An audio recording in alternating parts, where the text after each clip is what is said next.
Ce podcast vous est recommandé par Numéricable et Massive Dynamics.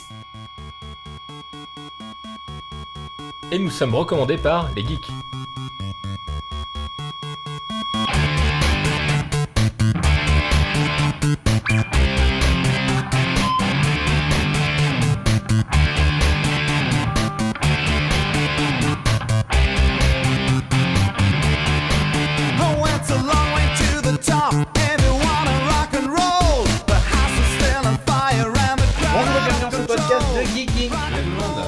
On va vous parler de plein de choses et on va être plus court que d'habitude. Enfin, on va essayer. On va essayer. Hein, c'est pas évident. Bon, en intro, on vous parle vite fait. Donc, cette semaine, Apple a rendu disponible iOS 4.2. Yep. Bon, on en avait déjà parlé il y a un moment puisque j'avais installé le truc dev et on avait déjà fait un test. Et là, j'utilise, moi, parce que moi, je suis pas un dev, je fais partie de la plèbe, d'une certaine manière. Au niveau des nouveautés, quand même, il y a l'Apple TV qui a aussi été mis à jour en 4.1. Ah oui, il y en a qui ont eu des petits bugs, je crois, d'ailleurs. Oui, qui ont perdu leur bibliothèque. Bibliothèque musicale et je crois un petit problème de vidéo, mais bon, c'est un détail. C'est un détail, ça arrive comme toute mise à jour. Et par contre, AirPlay est pas mal, on en reparlera certainement. Parce que du coup, j'ai ressorti l'Apple TV pour tester. Et ça a repris un petit regain d'intérêt, parce que jusqu'à présent, ça fonctionnait pas très bien. Certainement parce que les softs n'étaient pas finalisés. Maintenant que c'est fait, c'est génial. D'accord.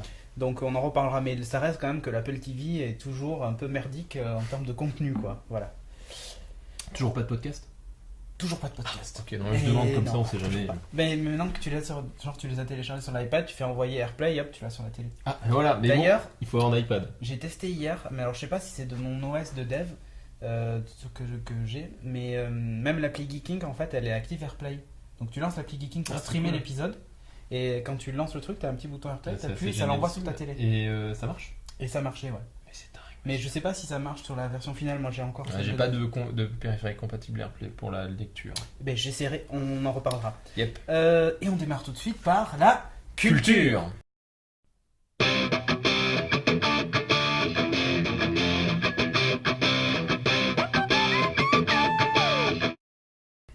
Et la culture avec Scott Pilgrim vs The World. One Again Abyss to Fly. Ouais. Il y a déjà eu un flash info des Scuds qui d'ailleurs a fait couler beaucoup d'encre numérique. Sur le forum. Ouais, t'as vu non, j'ai pas été de voir commentaires. Ah mais bon, les Scuds, je veux dire, c'est des usines, une usine à commentaires, quoi. Ouais, non, mais là en fait, parce que Philippe a dit qu'en gros ce film c'était de la merde. Ah ouais. Non mais voilà. Je dis pas. Il a défoncé le film, donc du coup, les gens qui ont aimé sont venus le défoncer, mais sa garde rapprochée est venue défoncer les gens qui l'ont défoncé. Donc une bataille rangée. Et ça finit pas, voilà. Pugilat, exactement. Ça s'est un peu calmé maintenant, mais voilà. Agitateur de forum. Agitateur, ouais, c'est ça. On rappelle vite fait, donc Scott Pilgrim vs The World, c'est un film qui est sorti déjà cet été. Oui, cet été. Aux États-Unis. Il est sorti en Blu-ray il y a peu de temps. Sorti en Blu-ray il y a peu de temps et qui est sorti là. D'ailleurs, il est sorti ou il va sortir ? Non, il est sorti là. Là, en France. Ah, en France, oui, il est sorti il y a une semaine. Ouais.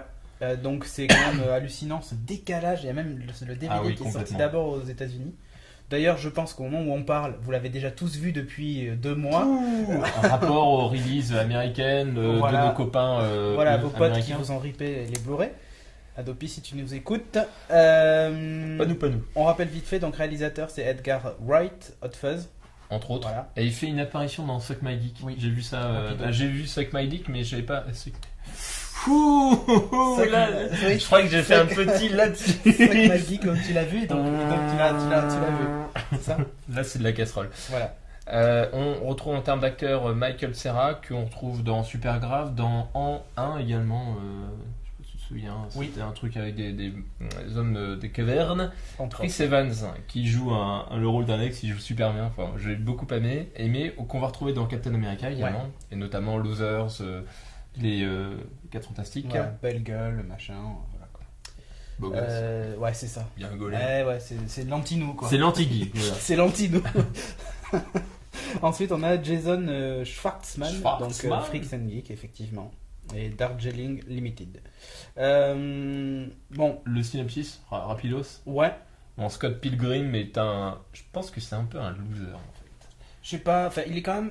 Oh si, tu vois, il y a quand même des groupies, tout ça. En fait, c'est l'artiste quoi. C'est l'artiste qui vit sa vie comme un fleuve en fait. Voilà, il se pose pas trop de questions, il se laisse voilà, couler. il joue de la guitare dans un groupe. Il joue de la guitare dans un groupe Les qui s'appelle Sex Bob-Omb. Qui est alors ça c'est rapport à Mario. Hein. Oui. A priori, c'est pas a priori, c'est sûr même l'univers de Mario. Il parle beaucoup de jeux vidéo. Beaucoup de jeux vidéo, beaucoup de musique. Donc le mec est un peu un loser, enfin entre guillemets, c'est l'artiste qui a pas vraiment de ligne directrice dans sa vie, etc. Et bon, c'est tiré du manga. Du comics. Du comics. Un comics canadien. Pardon. je pensais manga parce qu'en fait c'était noir et blanc, tu vois. Oui. Eh non. Donc Walking Dead. C'est pas faux. Du comics portant le même nom, évidemment. Là, en fait, l'histoire se focalise finalement sur ses histoires amoureuses. Il n'a pas de difficulté à trouver de copines, par contre, il a un peu plus de mal à les lâcher, à s'en séparer, jusqu'au jour où il rencontre Ramona. Ramona, qui est livreuse pour Amazon, je crois. C'est ça. Alors voilà, il y a plein de petites... Amazon.ca. S'il te plaît. Il y a plein de petites... pas anecdotes, mais... des petits clins d'œil, c'est plein d'humour. Et cette Ramona, elle a quand même une particularité. C'est qu'en fait, elle s'est tapé 7 ex diaboliques. Diabolique. Donc en fait, elle a 7 ex qui sont complètement allumés. Et Scott, en fait, c'est une espèce de métaphore aussi. Scott, en fait, doit affronter ces 7 ex pour pouvoir finir avec Ramona. Bon, l'histoire est assez basique, c'est une histoire d'amour, d'ado, machin. Ouais. Par contre, on est très loin d'American Pie. Non, c'est pas grave. Ça. Il y a 2-3 trucs rigolos avec son coloc homo. C'est énorme. J'adore quand c'est chez elle, je sais pas quoi, et l'autre qui se lève, ils sont à 3 dans le lit, c'est énorme. Donc voilà, D'ailleurs, il vit dans un bunker, t'as l'impression, ouais. Quoi. On dirait qu'il vit dans un sous-sol d'un appartement ou d'un bunker, sans fenêtre, enfin bref. Ouais. C'est franchement bien fait. Il y a beaucoup d'anecdotes donc aux jeux vidéo. Par exemple, quand il arrive à vaincre un de ses adversaires, il se transforme en pièces. Ouais, il se transforme en pièces. Donc là, c'est un nombre de points qui apparaît. C'est un rapport à un jeu qui est sorti sur Wii, putain, dont j'ai oublié le nom évidemment. Où en fait, le mec, quand il bute les boss ou les persos avec son sabre, il se transforme en pièces en fait. D'accord. Donc c'est exactement la même chose. T'as également le power-up. Enfin, donc c'est vraiment baigné dans l'univers du jeu vidéo, culture geek de manière générale. Machin, tout ça. Il y a beaucoup de musique 8 bits. Exactement. De sonorité 8 bits, donc c'est assez intéressant. Je trouve d'ailleurs le truc d'intro Universal, c'est tout en 8 bits. D'ailleurs, il y a eu un jeu vidéo, style 8 bits. Disponible sur PS3 et Xbox Live Arcade. Scott Pilgrim, pour Scott Pilgrim. Voilà, donc c'est. Qu'est-ce que tu as pensé du film ? Alors, l'histoire, sauf la partie que j'ai trouvée excellentissime avec les ex, qui est vraiment super. La réal est pas mal. Comme on le disait en off, c'est très très dynamique, ça bouge tout le temps. Les transitions en fait sont hallucinantes. Il y a énormément de musique, la BO est génialissime, je l'ai acheté. Il y a de très très grands artistes, tu vas retrouver Beck notamment, qui fait une interprétation. À un moment donné, Scott Pilgrim, il chante une chanson à la guitare à Ramona, donc c'est très très light dans le film. Juste la guitare, et Beck qui a fait la VO entre guillemets, qui a enregistré cette version en guitare, a également fait une version plus orchestrale, et alors là c'est exceptionnel, c'est du Beck tout craché, c'est vraiment magnifique. Il y a d'autres artistes plus alternatifs, il y a Matrix, il y a d'autres artistes, c'est toujours un cachet très très intéressant, la BO est vraiment super bien si vous avez l'occasion. Après le style graphique, j'ai vraiment adoré la partie entre guillemets geek avec les pièces qui volent dans tous les sens. Il n'y a pas de sang dans ce film. Il n'y a pas du tout de sang. Qu'est-ce que j'ai pas aimé ? Certains personnages comme le méchant entre guillemets. Des fois c'est pas super bien joué, je trouve. Par moment, je trouve ça manque un petit peu, ça pêche un peu pour faire un super bon film que j'apprécierais de revoir. Typiquement, ce film, je pense que je le reverrai pas. Je suis pas d'accord. Moi. Je le reverrai pas. Je peux pas dire que je me suis embêté, mais c'est un film de dimanche après-midi, quoi, tu vois. Ouais, je suis d'accord avec toi. C'est un film de divertissement. Oui. En fait, ce film, c'est sexe. Enfin, c'est plutôt amour, rock et jeux vidéo, quoi. En gros, si on devait résumer ça en 3 mots. Moi, ça m'a vachement plu. Comme tu dis, la BO est fantastique. Oui. Enfin, les musiques sont vraiment géniales. Je trouve l'ambiance vachement bien, l'image est... Moi j'ai trouvé ça ahurissant, tous les effets qu'il y a quand il joue de la guitare où tu vois les éclairs qui bougent en rythme. C'est vrai que c'est pas mal. Là c'est marqué l'impression... comics quoi en fait. Ouais, on a l'impression d'être dans le mec il a fait tous les tutos After Effects de la Terre et il a tout intégré dans un film. Non mais c'est vraiment ça. Tu sais, quand t'as le nom, tu sais le truc des personnages qui apparaît à côté, leur nom, leur machin, il y a énormément d'incrustes à la post-prod qui sont, je trouve, fantastiques. Et il joue d'ailleurs avec, puisque quand il attrape la vie par exemple, on le voit dans la bande-annonce, mais quand il attrape la vie pour gagner sa vie, tout ça machin, je trouve ça fantastique. Ou quand il y a la bataille de groupe, avec les deux dragons et l'espèce de gros monstre, visuellement c'est assez impressionnant. En fait en gros c'est toute l'imagination que tu as autour de ce qui peut arriver, tu vois, les ondes sonores et tout ça. Avec le gorille. Voilà, mais qu'ils affichent en fait à l'écran, quoi. Et donc je trouve ça hyper intéressant. J'ai vu ça dans aucun autre film. Autant, tu sais, même d'onomatopée, tout ça, quand ils se battent, le coup des versus. Tu sais, quand ils sont de profil, là, t'es dans un jeu vidéo. Là, t'es clairement dans un jeu vidéo. Street Fighter, quoi. Enfin, je trouve ça génial. Effectivement. J'ai vu ça nulle part ailleurs. C'est pas un grand film, je suis d'accord avec toi. Mais c'est un film qui se laisse regarder et je pense que je le re-regarderai rien que pour la qualité de l'image et tout ça, les transitions quand il passe par exemple d'un lieu à un autre. En fait, il n'y a pas de coupure. Par exemple, on voit Scott qui dit, je dis une bêtise, mais qui dit genre je vais à la patinoire. Bon, ce qui n'est pas le cas, hein, il ne le dit pas dans le film, mais genre il est dans son appart, il dit je vais à la patinoire, puis il tourne la tête et là en fait on le voit dehors. Lui est resté dans le plan et tout a changé autour. Ouais, ça c'est sympa, effectivement. Alors au début tu te dis waouh, qu'est-ce que c'est ce film quoi, parce que ça part dans tous les sens, ça va super vite. Mais je trouve que ça donne un rythme au film et que c'est hyper intéressant pour ça, quoi. C'est plutôt pas mal. Moi, ce qui m'a vraiment impressionné, c'est la BO, les effets spéciaux. Le jeu d'acteur, c'est moyen. Je dois dire que l'acteur principal joue relativement bien. Michael Cera, je le trouvais plutôt bien. Je trouve bien. Il est bien dans le rôle, en fait. Il a le profil de l'emploi, entre guillemets. Le mec un peu frêle, l'artiste, un peu artiste, qui se tape des nanas. Tu l'as vu en VO Je l'ai vu en VO, ouais. Ouais, j'ai vu en VO. Ok, moi je le trouvais pas mal. Bon, moi c'est j'adore ces acolytes là, le chef du groupe là, le chanteur, qui est une poule mouillée. Moi j'adore j'adore la batteuse. Ouais, et qui joue d'ailleurs dans The Pillar of the Earth. Si vous avez l'occasion, c'est Les Piliers de la Terre. C'est une série qui est faite par les frères Scott, Ridley et Tony Scott. Ouais, pas des frères Scott. Ok, bon voilà. En tout cas, moi je vous recommande de le regarder. J'ai bien aimé ce film. C'est léger, effectivement. En fait, voilà, c'est léger. C'est un film de cinéma pour se divertir. Tu vois, c'est un film que tu irais voir l'été, vite fait à la fraîche. Sauf que chez nous, il sort en hiver. Bref. En même temps, il y a tout le temps de la neige. Je sais pas si t'as remarqué, au Canada, neige. Sinon, ça rafraîchit. Sauf quand Ramona, elle patine, auquel cas la neige disparaît. Mais c'est super bien fait. C'est très poétique. En fait, il faut voir ça pas comme du premier degré, quoi. Non, effectivement. Ouais. En plus, c'est un parcours initiatique. En gros, il doit prendre conscience de quelque chose. C'est ça le but de l'histoire. Il en prend conscience à la fin, mais tout est imagé en fait. C'est en gros ce qui pourrait se passer dans sa tête. Exactement. Des fois, tu sais pas vraiment d'ailleurs si t'es dans la réalité ou si c'est une abstraction de la réalité. Ouais, c'est ça. Donc voilà, c'est une interprétation en fait. Enfin, c'est toujours intéressant à regarder, quoi qu'il arrive, même si vous aimez pas la fin. Bon, c'est assez intéressant. Ouais.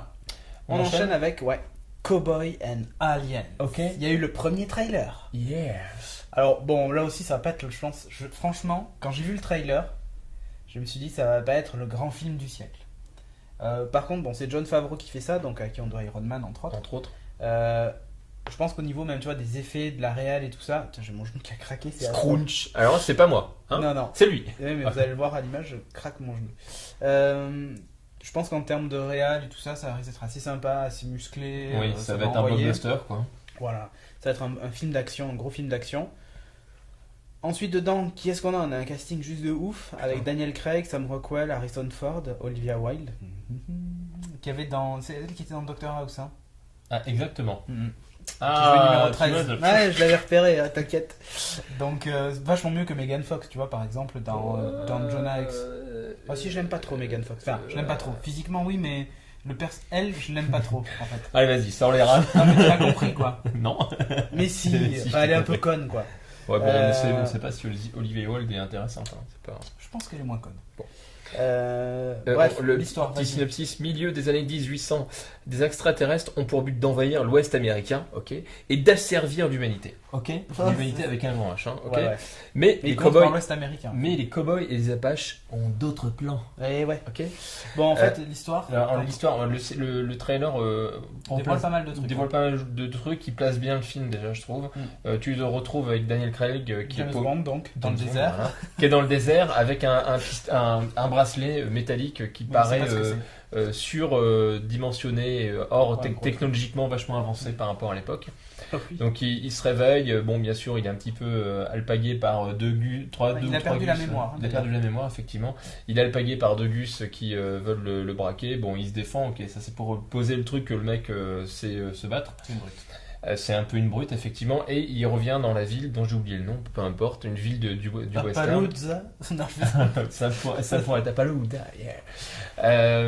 Et donc là effectivement tu te rends compte qu'il a complètement perdu la mémoire puisque finalement il se fait arrêter par le shérif parce qu'il était recherché.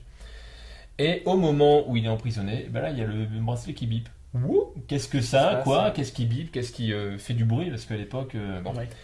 Et là t'as une attaque alien. Ok. Alors, duo de choc, on disait Harrison Ford, Daniel Craig.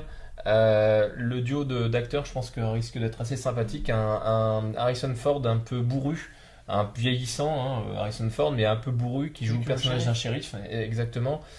Shérif, on ne sait pas trop s'il est, du côté obscur de la force ou pas. S'il est sympa ou pas. Voilà. Quoi qu'il en soit, le binôme risque d'être assez sympathique, Ouais. le duo, le couple, appelons ça comme on veut. Ça fait penser un peu à l'Arme Fatale 4. C'est un truc. Genre de truc. Moi, ce que j'ai trop ressenti du film, du trailer en tous les cas, c'est un vrai blockbuster. La thématique est assez intéressante quand même, cowboy, old school plus alien, western plus alien. Bon, il y a eu d'autres parallèles, on a dit western plus space opera, ou Wild Wild West également, ou Firefly, entre autres, séries que je vénère. À la prod, on a quand même deux blockbusters également eux-mêmes, Ron Howard et Steven Spielberg. Steven Spielberg qui est à la prod exécutive. Donc voilà. Bon, moi ce que je dis acteur vraiment intéressant, top, Sam Rockwell qui joue super bien, qui doit être vachement adulé par les geeks maintenant après son mood en l'occurrence. Je pense que la réal va être assez intéressante, ça va pas être le film de l'année, mais ça va être un bon blockbuster. L'histoire, thématique intéressante. Je pense que tu peux poser 50 000 suites, quoi, comme les Men in Black à l'époque. Complètement. Tu vas avoir Alien et Cowboy. D'ailleurs, il va y avoir Men in Black 3 qui est prévu. En 3D. C'est tiré d'ailleurs d'un comics, Cowboy and Alien. Oui, tout à fait. Comics qui est fait par des Belges, je crois, mais je suis pas tout à fait sûr. D'accord. Donc ces éléments, pour moi, ça fait un bon cocktail pour faire le bon film. Un truc original. Original, voilà. Qu'on n'a pas vu 1000 fois. Enfin, l'ambiance Cowboy et Alien, c'est un truc qu'on n'a pas vu 1000 fois. 1000 fois une personne. Exact. C'est ça. On peut pas tromper 1000 fois une personne. Non, c'est pas ça. Non, on peut tromper une fois 1000 personnes. Bon, voilà, ça risque de le faire. Ouais. On sait pas quand ça sort. Non, du tout. 2011, mais quand, je sais pas. Je vais aller voir. On va essayer de regarder pendant ce temps. On enchaîne avec du jeu vidéo un petit peu. Ah. Alors moi, je vais vous parler de Games for Windows Marketplace. C'est assez court comme nom. C'est activé cette semaine. D'ailleurs, je l'ai vu apparaître d'abord dans Windows Live sur mon PC. Ah ouais. Et ensuite, j'ai appuyé sur le bouton de ma Sidewinder machin là. Et hop, ça m'a ouvert en fait le truc jeu, tu sais. Et il y avait Windows Live Market machin. Voulez-vous l'installer? Donc je dis oui. Games for Windows Marketplace. J'ai cliqué dessus. Là, ça m'a téléchargé un petit truc de 20 mégas. Et je me suis retrouvé face à un Steam-like, mais avec le design de Zune. Ah yes. Donc autant te dire, c'est magnifique. Parce que moi, je vénère vraiment ce design. Le design de Zune. Et là, tu pouvais télécharger des jeux. Genre Borderlands et tout ça. Mais tu as même les démos des jeux. Pour certains jeux, pas tous, mais... Voilà, et tu les payes en Microsoft Points, il s'est connecté à mon compte Xbox, tu vois la totale quoi. Ça c'est juste l'élément qui me fait chier, les Microsoft Points comme les points Sony. Mais attention, quand t'achètes un jeu, t'as le prix en euros. Genre 14 mais tu peux pas payer directement. 19 tu peux pas payer directement avec comme dans Steam avec. Alors j'ai pas acheté de jeu, j'ai téléchargé que la démo. D'accord. Donc du coup il a affiché solde des Microsoft Points, démo gratuite, solde final, t'avais mon solde. Ok. Mais quand j'ai voulu acheter Borderlands, juste pour la démo, c'était 19,90€. Donc je pense que quand tu payes, et après il y a mon numéro de carte bleue, j'ai essayé d'aller jusqu'au bout du process. Très bien. Après je paye vraiment 19€. Sur ta carte bleue direct. Sans taper dans tes points. Sans avoir le processus de rechargement du point. Non. Ok. Sans ça. Mal. Donc ça c'est pas mal. En fait c'est le Steam, mais de Microsoft. Alors, j'ai pas tout exploré, hein, puisque c'était vraiment, je faisais juste le tour du truc. C'est franchement pas mal. J'ai pas vu si par exemple, tu vois, ils avaient réadapté le truc avec genre les succès que tu pourrais. Mais je pense que ça, c'est l'étape suivante. Ah ouais, de lier. Exactement. Mais en fait, ce qui manque. Déjà, Windows Phone, quand tu as un succès sur ton téléphone, ça apparaît. Et ton, donc, tu l'as aussi sur ton Xbox. Xbox. Enfin, tu l'as partout sur ton Gamertag. Bon, tu retrouves les mêmes jeux sur console PC. Ce qui manque encore, c'est la partie multi. Où tu peux jouer avec des potes quand tu es sur PC, là, sur version Xbox. Ouais, mais là, il a repris mon avatar du Xbox Live et tout, quoi. Il reprend l'environnement si tu veux. Mais après, ça veut dire que ça communique. Ouais, ça communique, mais c'est des couches hautes qui communiquent. Enfin, entre guillemets, c'est des couches connexes qui communiquent. Oui. Le cœur du jeu, non. Alors bon, il y a certainement des raisons techniques à ça. Ah, et le gameplay, franchement, un FPS, tu lui mets la misère au mec qui joue à la manette. C'est pas faux. Voilà. Il faudra un malus, tu vois. Ouais, après, à la limite, les jeux de caisse. Ouais. Et encore, oui. Oui, aussi, parce que tu peux avoir. Ouais, mais bon, après, quand t'as un volant. Tu peux l'avoir sur Xbox. Oui, tu peux l'avoir sur Xbox, mais. Et si c'est le même jeu, ça, je pense pas que ça va. Non, ça c'est pas forcément problématique, mais quand t'as un mec qui joue avec un pad et l'autre qui joue avec un volant, au volant t'as plus de précision. Ouais, mais bon, tu vois, les fables et tout ça, je pense que ça peut être simple. Oui, complètement. Ça, sur un genre de jeu, effectivement. Bon, il y a toujours cette limite là, mais bon. Donc bref, c'est plutôt intéressant quoi qu'il arrive. Hein. Ouais, j'ai trouvé ça pas mal, surtout que les jeux, enfin une fois Borderlands 19€. Ouais, c'est le prix. Alors je suis peut-être un peu moins cher maintenant. Ouais, mais en termes de prix, je trouvais pas ça déconnant. Il y avait pas beaucoup de jeux, hein, très franchement, il y en avait une trentaine. Et c'est plutôt, enfin il y a des trucs qui venaient de sortir, tu vois, et d'autres qui étaient plutôt anciens. Genre il y avait Need for Speed le dernier. Ouais. Mais après il y avait pas mal de trucs qui étaient, mais après il y avait pas mal de trucs qui étaient un peu anciens. Donc bon, d'accord. Il t'indique les spécificités de ta machine et tout ça, mais je regrette un truc, c'est qu'il scanne pas ta machine pour te dire que ce jeu va tourner de façon optimale ou pas. Ah ouais. Parce que par exemple, moi il m'indique qu'il faut avoir un minimum une GeForce X mes couilles, et moi j'en ai une X100. Mais je sais pas ce qu'elle vaut par rapport à l'autre. Ah ouais, d'accord. Donc comment je sais si le jeu va bien marcher ou pas? Et s'il n'y a pas la démo, je fais comment? Voilà. D'accord. Donc, mais voilà, oui, effectivement, ce sera un élément intéressant, mais la concurrence le parce fait que ouais, mais regarde, après tout, le logiciel en fait, il est capable de le Games faire. for Windows Marketplace, il est sur mon ordi qui a été scanné par Windows pour l'évaluation et machin, enfin il sait ce qu'il y a comme hardware. Donc il pourrait dire attention, ça non, t'es trop juste, ou tu vois. C'est vrai. Ça serait l'étape suivante. Certains jeux le font, effectivement. Ouais, et je trouve ça dommage qu'ils aient pas rajouté ça dedans. Ouais, c'est clair. Sinon, après, le principe est simple, hein, vous payez, vous téléchargez. L'interface ressemble vraiment à Zune, même au niveau du téléchargement. C'est cool, ça. Et c'est beau. C'est très très léché. C'est beau, ouais, ambiance plutôt noire voilà, pour le jeu, mais c'est vraiment bien fait. Okay. Donc voilà, c'était une petite news comme ça en passant. C'est cool ça. Pour vous indiquer que c'était dispo et que la démat est vraiment en cours. Quoi. Il carbure en ce moment chez Microsoft. Ensuite, je vais vous parler d'un autre truc, mais cette fois-ci chez Sony, qui s'appelle Mubi. Ah oui. MUBI ou Mubi, ou je sais pas comment on dit. Mubi. Alors, on m'a envoyé un code pour tester Mubi pendant un mois, parce qu'en fait, c'est un pass d'un mois. Ouais. Je remercie d'ailleurs Julien. Ah, merci. Non. Ça me fait plaisir. C'est cadeau, c'est bonheur. C'est Julien Bourret, Monsieur Zach sur Twitter, si vous voulez le suivre, qui donc m'a envoyé ce code pour que je le teste. Donc Mubi, on en avait déjà parlé il y a un petit moment. De Mubi. On a fait la présentation, ouais. On avait déjà expliqué le principe. En gros, c'est le cinéma de quartier à la maison. Exactement. Voilà. Sauf qu'en plus, ça s'apparente vachement à Netflix, dans le sens où vous payez un abonnement mensuel, 12,90€ ou 12€ et quelques. Et consultation à la volonté. Et voilà, là vous pouvez regarder autant de films que vous voulez pour ce prix-là. C'est du streaming, donc vous ne les stockez pas. Mais en gros, c'est le Spotify version vidéo. Exactement. Ou le Netflix US à 9$ aux États-Unis où tu as tous les derniers films. On t'en rêve tous. Ben là, on l'a avec Mubi. L'interface est. Je regarde parce que mon écran s'est éteint. L'interface est magnifique. Donc voilà, franchement, l'interface de Mubi est magnifique. Vous avez un petit panneau à gauche qui reprend tout le résumé du truc avec les détails à droite et tout. C'est assez bien fait. D'ailleurs, un thème comme ça, par exemple sur XBMC ou sur Boxy, Yallah. Ça peut être franchement sympa. Ouais. Donc ça joue vachement sur le noir, le blanc, la transparence avec un fan art immense en fond. Vraiment super bien fait. En termes de design, il n'y a rien à dire. L'interface est fluide et tout. Ensuite, j'ai testé de lancer un film. Ouais. Donc j'ai lancé un film, ça s'est téléchargé. Enfin, le streaming a démarré instantanément. Bon, t'es sur la fibre a priori, mais bon. Je suis sur la fibre, mais même j'ai essayé sur la SFR Box aussi, sur la 9box. Ça gazait bien. Et franchement, ça marchait très bien. Cool. En termes de qualité d'image, le film que j'ai regardé était plutôt correct. Donc je pense que c'était du 720p. D'accord. Ou au moins du DVD upscalé, donc c'est quand même plus que correct. Qu'est-ce qu'il y a à noter d'autre ? Ouais, au niveau des, il n'y a pas de chapitrage dans les films. Ce D'accord. qui fait que quand tu avances, c'est avance rapide, mais tu gardes appuyé sur le bouton. D'accord. Tu avances comme ça. Tu peux pas avancer de genre de par tranche de 10 minutes ou autre. Je trouve ça un peu ledge pour C'est un con. player vidéo. Ouais, c'est Et con, quand tu quittes un effectivement. film, quand tu quittes la séance, d'ailleurs, ils appellent ça comme ça. Ça, c'est la sympa séance, d'utiliser sympa également d'utiliser le ce terme-là. jargon. Donc tu quittes la séance, quand tu retournes dans une séance, tu reprends depuis le début. Ils gardent Ah, pas, ça, ils c'est mémorisent con. pas où tu en étais dans le film. Ça, c'est con. C'est une évolution. Je trouve qui pourrait être ça sympa. un peu dommage. Bon après, D'accord. en général, tu peux aussi mettre pause, aller pisser un coup et revenir. Tu es obligé de quitter la séance. Ça marche aussi, effectivement. Contrairement au cinéma. Mais Ouais, tu là, vois, c'est plus chiant. t'es interrompu, tu dois partir ou machin, tu mets stop, t'éteins tout, bah, quand tu reviens, C'est il faut mort. ravancer. Ouais. Et en plus, ravancer en gardant Disons un peu. que maintenant on est vachement habitué à que le player de base offre ses services et là c'est un petit peu un retour en arrière. Ouais, ça, je trouve ça un peu dommage. Mais bon.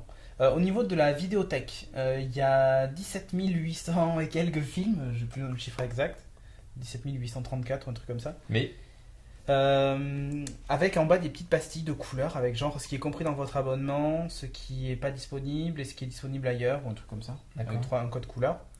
Et alors quand on choisit disponible dans notre région, donc la France, on passe de 17 000 et quelques films à 355. Donc déjà autant vous dire, le catalogue se réduit. Pourtant, moi, que des grands films en plus. Hein. Attends, pourtant j'étais hyper tenté, parce que quand j'ai vu les 17 000, je commence à regarder, je vois Labyrinthe de Pan, ouais. quand je vois Eternal Sunshine of the Spotless Mind, et tout ça, enfin, tu vois, je me suis dit, waouh, il y a des super films. Il y avait aussi The Big Lebowski, enfin, tu vois, Des gros films quoi. des gros films qui sont de studios indépendants Ouais, en fait. effectivement. Mais je me suis dit, ah, c'est super, je vais m'éclater, je vais regarder des trucs. Et je lance le truc et je vois bande-annonce, ouais. Puis après, je vois j'aime, machin, ajouté à la liste des souhaits, et tout ça. Je me dis, mais merde, où est-ce que je le lis? Ça marche pas. Bon. Puis ensuite, je découvre le bouton donc, de disponibilité, et là, j'ai fait, ah ouais. Et donc là, sur le truc français, en gros, c'est que les trucs qui ont été négociés, je pense, c'est une question de droit aussi. Encore une fois. Et donc, je tombe sur des trucs genre l'homme qui marchait dans la neige, L'homme que je ne qui, connais après pas. l'homme qui murmurait à l'oreille des chevaux, l'homme qui marchait dans la neige. que je ne connais pas personnellement. Voilà, ce genre de truc. Le seul truc que j'ai trouvé d'un peu connu dans le store français, enfin connu de moi en tout cas, c'était Super Size Me. D'accord. C'était en Un VOST bon FR. docu. Ouais. Ensuite, qu'est-ce que j'ai trouvé Je sais plus. Mais 350 films, il y a beaucoup C'est de un peu films d'art et d'essai, Mm. beaucoup de films italiens, japonais et tout ça. Donc tu penses que c'est encore une question de négociation des droits qui pêche un Comment on peu. passe de 17 000 à 350? Bah ouais, c'est vrai qu'il manque tous les studios genre Universal, machin. Non, non, mais même, même en regardant juste l'indépendant, tu vois, il y avait Fight Club quand même. Ouais. Voir Mais les Fight Fight Club. Oui, c'est aussi les réals en fait qui font ça, ou les boîtes de prod en fait, Ah d'accord. pas que les distributeurs. Donc du coup, tu vois, il y a Fight Club, ben, je peux pas le regarder. D'accord. Pas disponible en France. Non, mais attends, c'est quoi cette blague? Mais il est affiché au catalogue. En plus, le mur pour naviguer dans les films est super beau.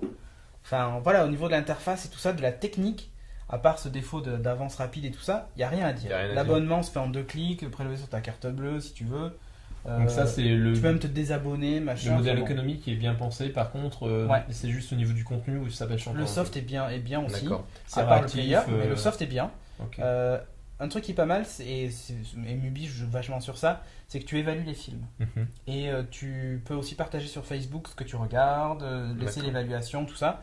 Il y a tout un réseau social en fait dans Mubi D'accord. qui fait que comme un cinéma de quartier, Oui, tu partages tu peux avec ton échanger, pote. effectivement. Voilà.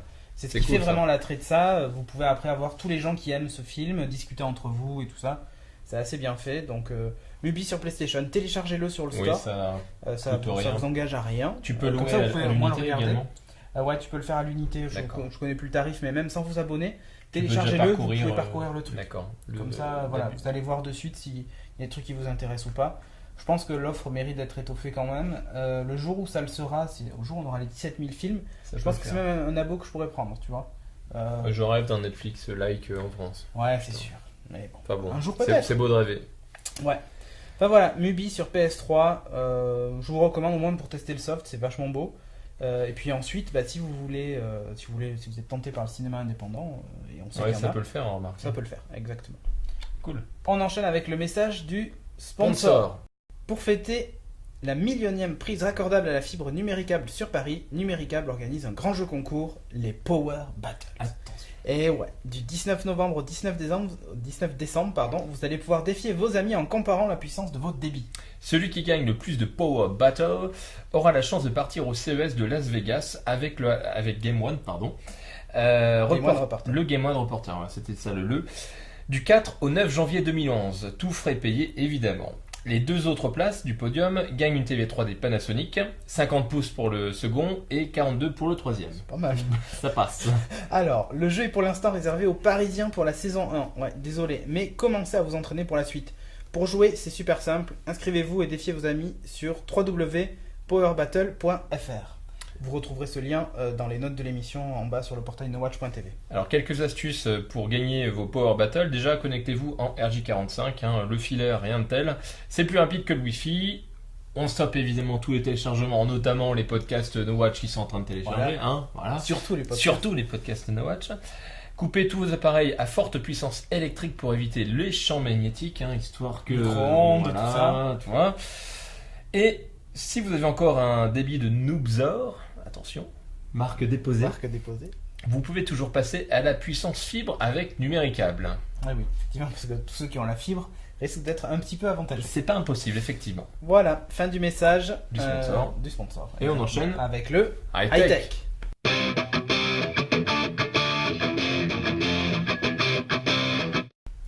Ah, c'est moi qui m'y colle. Tu vas pouvoir glander. Pinter, me saouler la gueule.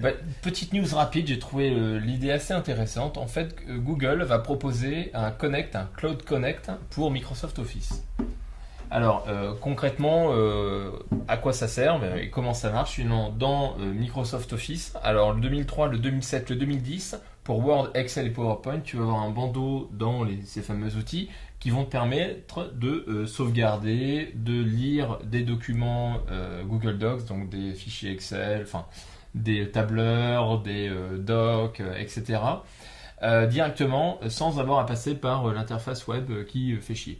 Et D'accord. surtout l'éditeur qui fait chier. D'accord. Donc en fait, en gros, si tu es habitué à Office, tu as Office plus le cloud. Exactement, le cloud, et surtout tu as la possibilité d'avoir toutes les fonctionnalités des Google Docs, à savoir l'édition en simultané de documents. Ah mais ça marche ça. Mais si oui, tu tapes ça un marche. document, ça le synchronise tout le temps. Ouais. D'ailleurs, tu vois le petit curseur qui se déplace avec marqué c'est bonnet. Donc, c'est pas de la news révolutionnaire, mais c'est assez intéressant. Alors, c'est pas encore dispo pour tout le monde, c'est dispo actuellement pour les développeurs, ce genre de choses. Ça va bientôt l'être pour la plebe, j'ai envie de dire. Et ce sera gratuit, bien évidemment. Que dire de plus ? C'est lié d'un rachat par Google de Docverse en mars dernier. Je trouve ça vraiment intéressant. Le gros défaut de Google Docs, c'était ses pages web, ses éditeurs, qui est juste casse-bonbon, Nous, on s'en sert très régulièrement pour faire les podcasts, c'est ce qu'on utilise. Avant, on utilisait Wave, l'éditeur, mais abandonné. Wave est mort, évidemment. Même l'éditeur de Wave était foireux. Donc là, on va voir la puissance de l'éditeur d'Office, qui est, quoi qu'on dise, c'est un super outil pour travailler, avec le cloud de Google Docs. Bon, bien sûr, Microsoft proposait l'équivalent avec son Sky Cloud ou un truc dans le genre. SkyDrive. SkyDrive. SkyDrive, c'est que du stockage, tu fais pas du collaboratif. C'est SharePoint. Mais attends, tu avais également une fonctionnalité justement avec le dernier Office, justement, pour faire du partage. D'accord. Donc c'est de la petite news, c'est assez intéressant. Donc ça va venir dans incessamment sous peu. Donc moi je suis plutôt content d'avoir ce genre de truc qui arrive. Et ben voilà. Voilà, et encore une autre petite news avec PalmOS et HP qui vont proposer incessamment sous peu un nouveau SDK. SDK qui s'appelle Enyo. Comment ? Enyo, E-N-Y-O. D'accord. Qui remplace Mojo. Oui. Qui va remplacer Mojo.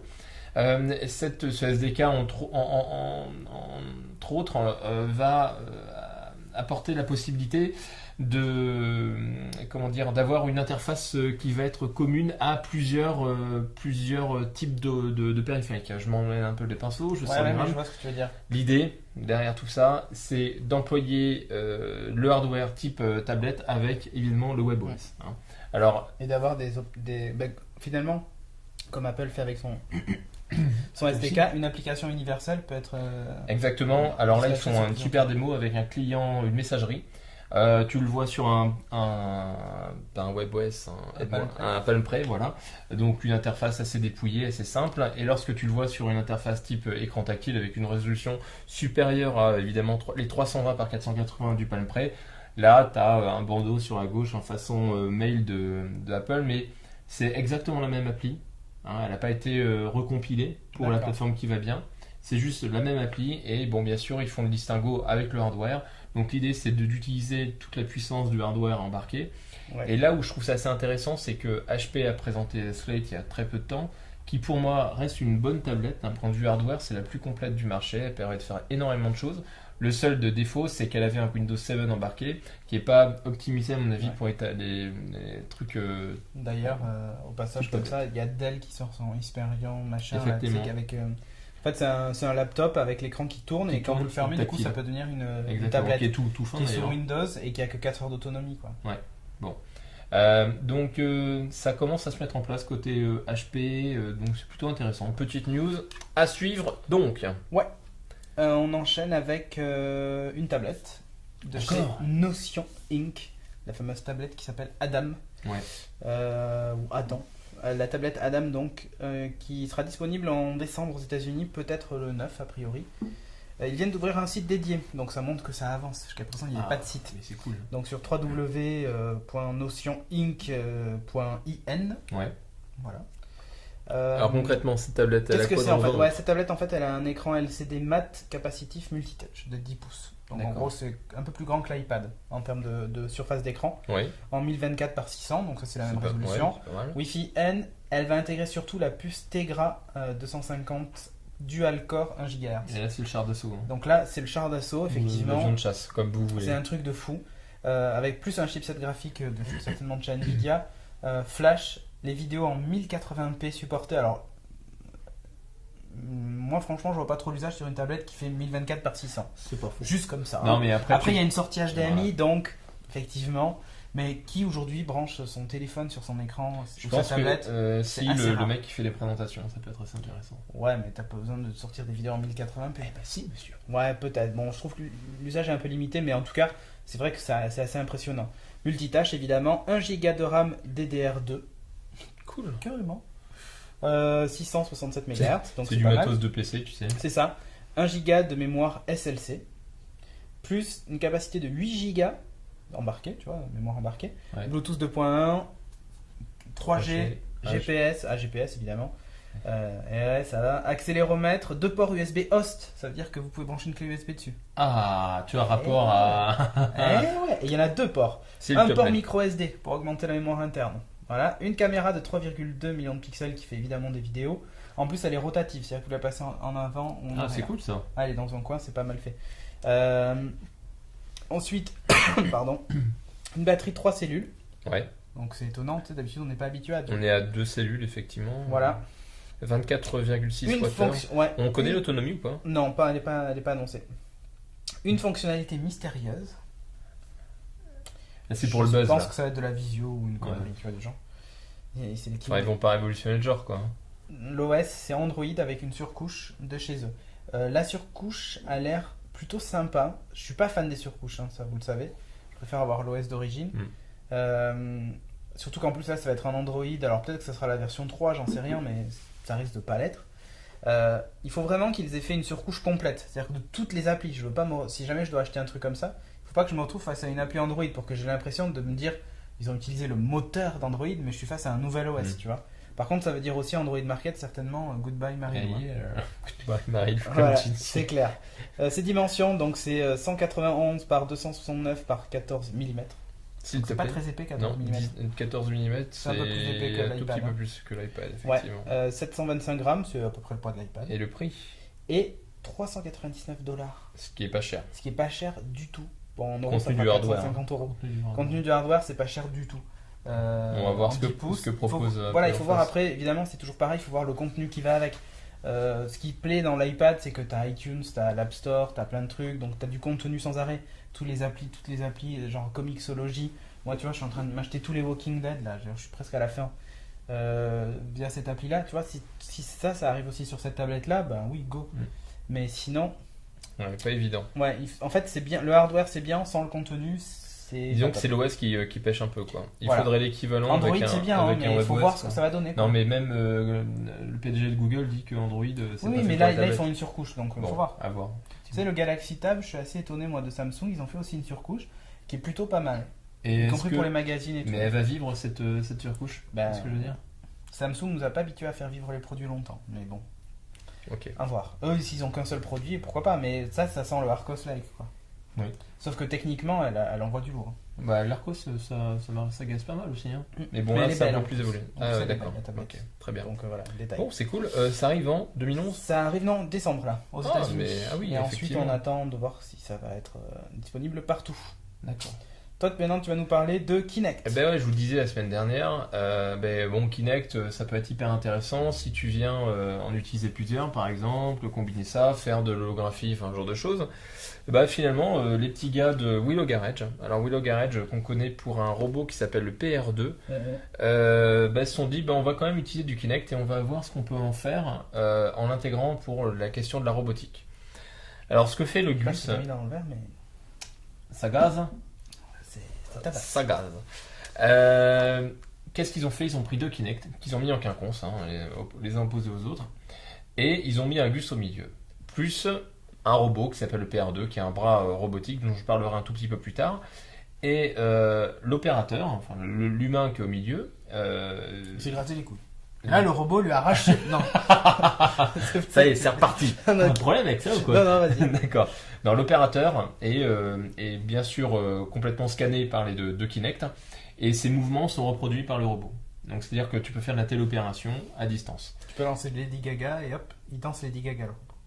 Si tu mets Lady Gaga au milieu, ouais. Ok. Ok. Mais le danse avec juste un bras. Avec juste un bras. Alors, derrière cette démo technique, il y a plusieurs éléments. Il y a d'abord ROS, qui est un système d'exploitation open source pour la question des robotiques. Ce qui est assez intéressant avec ce système d'exploitation, c'est qu'il fait l'abstraction de tout ce qui est hardware. Il va permettre de prendre le contrôle à bas niveau du matériel. D'accord. Et surtout, il implémente des fonctionnalités basiques, pas basiques mais classiques dans le domaine de la robotique. Donc c'est un OS qui est Sois vraiment clair, parce que dédié. les gens qui nous suivent, je suis sûr, n'ont pas tout compris. Bon, ok. C'est un OS dédié à la robotique. Dédié à la robotique. Voilà, faut le voir comme ça. Ce qui est intéressant, c'est que l'équipe, la communauté de ROS et Willow Garage, qui est Willow Garage, c'est un groupement c'est une société qui développe le PR2 qui est un robot de développement en fait, il y a de recherche, qui est vraiment taillé pour faire les recherches. ROS et la communauté sont en train de développer une surcouche pour ROS en intégrant le driver OpenKinect. Driver OpenKinect dont on a entendu parler évidemment parce que il permet d'accéder aux ressources du Kinect à partir de Linux notamment. Donc il l'intègre dans ROS. Il permet la gestion de multi-Kinect, ce qu'on expliquait tout à l'heure, donc c'est assez intéressant. Il y a encore des problèmes, notamment au niveau de la calibration pour avoir un usage ultra fiable dans le domaine de la robotique. Il y a un problème de calibration quand tu joues à un jeu vidéo, bon c'est chiant, mais c'est pas la fin du monde. Par contre, quand tu passes dans le monde de la robotique, où il faut qu'il y ait une fiabilité de fonctionnement assez accrue, là ça devient un peu problématique. Mais les gens travaillent dessus, il y a des expérimentations ultra intéressantes. Un couplage une sorte de robot qui fait aspiration avec un Kinect qui lui permet de détecter, scanner une pièce mais phénoménal. Donc voilà, ça avance. Ce qui est très intéressant, c'est que cet équipement qui est dédié au jeu, dont on vous parlait la semaine dernière, ce que je vous disais, c'est que sortir du monde du jeu vidéo, ça va être un équipement exceptionnel. Et là, les chercheurs, la communauté de chercheurs dans le domaine de la robotique, mais dans d'autres domaines, ont commencé à prendre cet équipement et à le travailler dans tous les sens. T'as un vrai moteur de motion capture en fait. Effectivement, qui est embarqué. 149 €. Voilà. Et quand tu sais que la motion capture ça coûte des milliers et des milliers d'euros, enfin c'est 10 fois le prix quoi, même plus, c'est quand même hallucinant. Alors, c'est-à-dire que cet outil coûte si peu cher. Il est pas cher effectivement, il manque encore quelques éléments, notamment un lidar, enfin un élément qui permet de scanner avec un faisceau laser et d'estimer précisément les distances. Ça, c'est encore l'élément qui manque parce que finalement, pour estimer la distance, Kinect utilise les caméras stéréoscopiques et les points infrarouges. Enfin, c'est un mix de tout ça. Je voulais juste vous parler du PR2 parce que c'est un équipement, c'est un robot qui est vraiment exceptionnel, un robot de recherche dont je vous parlais tout à l'heure. En termes de hardware, c'est juste un truc de malade. Tu as 2 quad-core i7 Xeon, donc 8 cœurs, qui sont embarqués dans l'équipement qui est nomade. Donc tu as 2 serveurs finalement. 24 Go de mémoire vive, 1,5 Tera de mémoire embarquée. Au niveau de la tête, tu as un capteur 5 millions de pixels, T'as une caméra de stéréoscopique qui te permet de voir l'environnement. T'as une caméra stéréoscopique qui est dédiée à la manipulation des bras. Ensuite, tu as C'est un Mac Pro avec des bras. c'est un truc de psychopathe. Au niveau des bras, tu as même un lidar, tu as un scanner laser qui scanne l'environnement. Donc au niveau de chaque bras, au niveau de la pince, tu as des accéléromètres évidemment, et au niveau du sol, parce que évidemment le robot se déplace, tu as également un scanner laser qui permet de faire une cartographie. Oui, mais c'est bien tout ça, mais il tue combien de gens à la seconde? Personne, il sert des bières. Ah, mais il les sert bien, parce que tu as une petite interface, le développeur, ils se font chier, machin, ils remplissent le panier, et le robot, il va chercher des bières. C'est une belle équipe, à mon avis. Willow Garage, ils doivent bien déconner, quoi. Ok. Donc voilà, c'est plutôt intéressant, ça bouge énormément. Ce qui est très intéressant, c'est un équipement de jeu vidéo qui vient dans l'univers d'un peu de l'industrie. Ça, c'est le hack ultime, quoi. Exactement. C'est énorme. Exactement. Ok. Voilà. Merci pour ces éclaircissements. On reviendra évidemment sur Kinect parce que ça bouge tout le temps. Oui. T'avais pas une petite news sur un mec qui a fait un truc avec un sabre laser? Ah, c'est plus tard. C'est plus tard. C'est plus tard. Ok. On enchaîne avec donc la Epic Week. Et on commence déjà par le fail. Ah. Alors moi je l'ai adoré ce fail.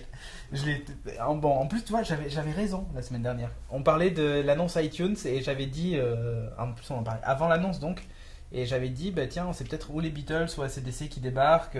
Bon AC/DC je croyais pas trop mais plus les Beatles. Putain, ça aurait été cool bordel. Et c'était les Beatles. Ce teasing de malade qu'ils ont fait sur leur page d'accueil avec une annonce iTunes. C'est vrai qu'on est habitué plutôt à des annonces pas sur le contenu, mais plus sur des services. Matériel ou des services, voilà. effectivement. Et là, en fait, on a une annonce sur le contenu, la déception. Mais en fait, oui, non. Disons que ça dépend pour certaines générations. Les Beatles, c'était hyper important, c'est le gros truc. Tu dis, quand tu lances aujourd'hui les Beatles sur iTunes, c'est machin, c'est nana. Mais tu fais pas un teasing 24 heures avant en disant genre demain est un jour comme les autres, mais il va changer je sais pas quoi. Enfin, genre, on va encore changer le monde. C'est ça. Non mais ils sont modestes chez Apple. Arrête ça quoi. Arrête ça. Donc pour moi c'est un epic fail en termes là le marketing Apple. Autant d'habitude on dit qu'ils sont plutôt bons, mais là franchement ils ont un peu pris le melon. Ou alors c'est un peu Jobs qui leur a dit bon bah on met le buzz là-dessus et vous vous démerdez quoi. Donc ils ont pris le choix et puis on roule ma poule. C'est naze. Franchement naze.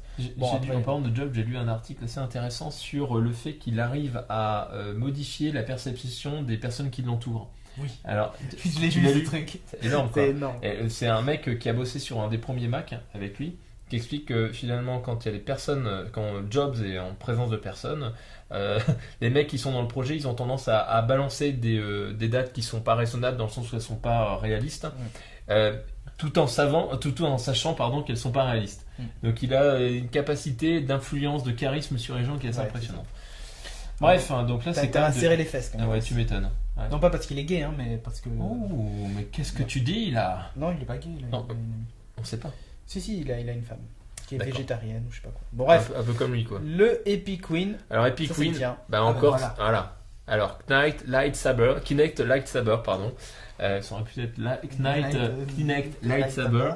En gros, c'est un mec qui a hacké une fois de plus Kinect.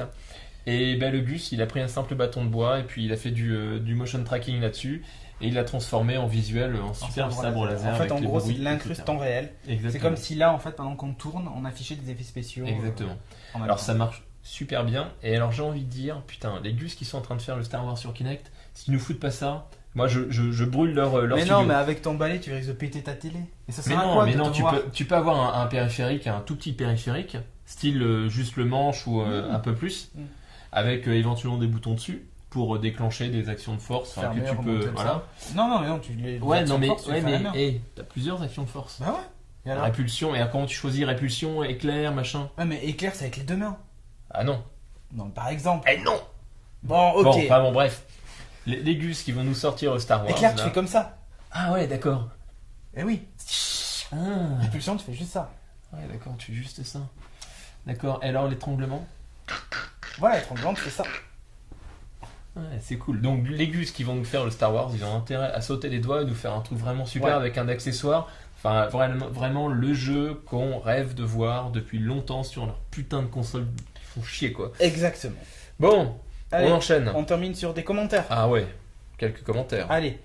J'en prends un, moi, sur la version SD du 18 novembre. Podcast très intéressant. 4 étoiles de Monsieur Gly.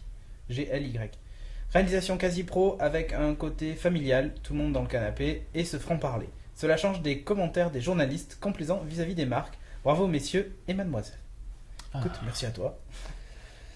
Moi, je vais en lire un sur le HD de Sébastien Salio. Alors, rendez-vous des amis. Salut les geeks, c'est avec plaisir que je vous regarde chaque semaine. Votre podcast est vraiment bien foutu et les sujets toujours intéressants. Traités de façon subjective et c'est ce qu'on attend d'un podcast. Bonne continuation. PS, je pars à Hong Kong puis Philippines. Dans quelques semaines, je vous ferai quelques Geeking Everywhere. J'adore le concept. Et fais-toi plaisir parce que c'est toujours cool d'avoir des photos qui viennent du monde entier en fait. Exactement. On enchaîne avec l'inattendu qui a signé un commentaire donc, qui porte le nom de Un bon client, 4 étoiles, du 15 novembre. Alors, je suis ce podcast depuis un moment, il forme un bon duo de mecs sympas, très agréable à regarder, parfois on sent de légères tensions entre les deux. Message pour Cédric. T'es un peu énervant à faire ton crâneur avec tes appareils. Le sommet, je suppose que c'était, puisqu'il y a une petite faute, mais... premier épisode avec ton iPad. Ah, je fais grave mon crâne. Ah, mais il se la pète. Toi, tu fais quoi là? Moi, je l'ai caché. Non, mais moi, c'est pour voir les beaux autocollants. Ouais, c'est vrai. Que ma femme déteste. Voilà. J'en lis encore un de Trunk 108. Salut les geeks, je suis fan de votre podcast géniissime et j'ai 13 ans. Cool. Vous êtes drôle, vous expliquez bien. En tout cas, moi, je comprends. Ça va, c'est pas mal. Bonne continuation à toute l'équipe Geek Power. Alors, ce qui me fait marrer, alors PS, c'est moi qui ai demandé à Cédric. Qui ai demandé Cédric en ami sur le Xbox Live Nanda 108. Merci d'avoir accepté. Ciao. Ce qui est marrant, c'est que Geek Power, c'est un nom de groupe qu'on avait utilisé lorsqu'on faisait un blind test dans un pub. Et le mec qui avait lu le titre, le nom du groupe était mort de rire, quoi. Exactement. Enfin bon, bref. Ouais, on fait anecdote. Et moi j'en ai juste un tout dernier, donc Bonheur de Kaglayanarlsan du 13. Bonjour, toujours un bonheur, épisode après épisode, ne changez rien, Charlie du 31. Et justement, je rebondis sur le Charlie du 31. Je suppose que tu dois être pas loin de la région toulousaine, puisque 31. Cogno. Et ce week-end, nous serons, au moment où vous regardez ce podcast, si vous l'avez regardé avant le week-end du 27-28, nous serons à Toulouse le samedi. Au Toulouse Game Show. Au Toulouse Game Show, toute la journée, on va tourner un épisode spécial de Geeking sur place. Comme j'ai expliqué sur le blog, on va intégrer une nouvelle rubrique qui s'appelle Le Versus, ou Les Versus. On le fera pas tout le temps, là c'est vraiment juste pour celle-là. C'est assez exceptionnel. Et c'est parce qu'on peut avoir des intervenants externes, tout ça. Alex, qui nous fait des présentations BD, sera physiquement avec nous en guest star. Non, mais pas, il présentera l'émission avec nous en fait. On va essayer d'avoir le plus d'invités possible pour cette émission-là. On verra sur place si les gens veulent se prêter au jeu. Exactement. Mais voilà, vous allez retrouver des débats du genre, on en avait déjà parlé, mais en gros, le jeu de rôle contre les jeux vidéo. Est-ce que le jeu vidéo a tué le jeu de plateau et le jeu de rôle? Ce genre de choses. Avec des intervenants de qualité. Voilà, on essaiera d'avoir des intervenants de qualité. Exactement. Et donc nous serons à Toulouse. N'hésitez pas, si vous nous croisez dans les allées, à nous dire bonjour. Nous faire des coucous, c'est cool. Alors, qui est-ce qui m'a envoyé tout à l'heure un message en disant qu'il voulait que je lui dédicace son iPad? Alors, je te préviens de suite, on peut dédicacer ton iPad si tu veux. On peut le faire. Mais tu risques de faire perdre de la valeur à ton iPad lors de la revente. Donc je te le recommande pas en fait, voilà. Mais on le fera avec plaisir si tu veux absolument qu'on le fasse. Si vraiment tu veux, on le fera. Ou au moins mettre la boîte de l'iPad. Voilà. Comme ça on peut dédicacer la boîte de l'iPad. Voilà. Ou si t'as une housse ou une coque plastique, je préfère encore. Ça me fait mal au cœur d'abîmer ton iPad. Surtout si je me foire, t'imagines? Je fais une faute quand j'écris CD. Ou alors non, en le gravant, tu sais, avec une lame. Ouais, voilà. Bon, n'hésitez pas si vous nous croisez. Il y aura aussi Thomas Laboureau des Geeks qui sera en dédicace, donc celui qui nous a fait nos avatars pour le générique. Exactement. Et la BD Les Geeks, donc si vous avez une BD Les Geeks, allez-y, faites-le dédicacer. C'est quand même cool. Et what else? Bon, il y a vachement de monde, il y a Nerds, il y a Ankama, je crois qu'il y a Ankama qui est là. Il y a Ankama, il y a Microsoft qui est là, il y a un invité spécial, il y a Square Enix. Le PDG de Square Enix. Ouais, qui est là. Si vous voulez aller lui taper la bise. Et je suis pas sûr. Je suis pas sûr. Bref, on sera sur place. N'hésitez pas si vous nous croisez. Carrément. C'est tout. T'as un mot à faire passer en particulier? Non, je suis heureux, tout va bien. Ok. J'attends Grand Turismo avec impatience. Il arrivera demain. Enfin, l'enregistrement. Et du coup, le 91 sera dédié en partie la à partie culture à Grand Turismo. T'auras eu le temps de nous tester, mon salaud. Yep. Allez, sur ce, on vous dit à la semaine prochaine. Ciao les gens. Au Toulouse Game Show. Ciao.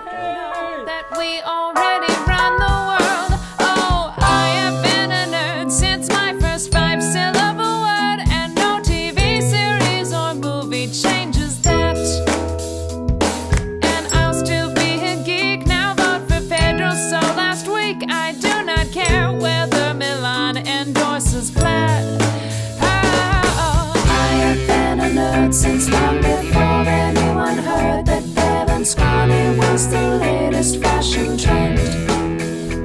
And I'll still be a geek after nobody thinks it's chic, because I don't require approval in the end. I have been a nerd since long before anyone heard that pale and scrawny was the latest fashion trend. And I'll still be a geek after nobody thinks it's chic. You will find that I have nothing to defend. Oh, I don't need your approval in the end.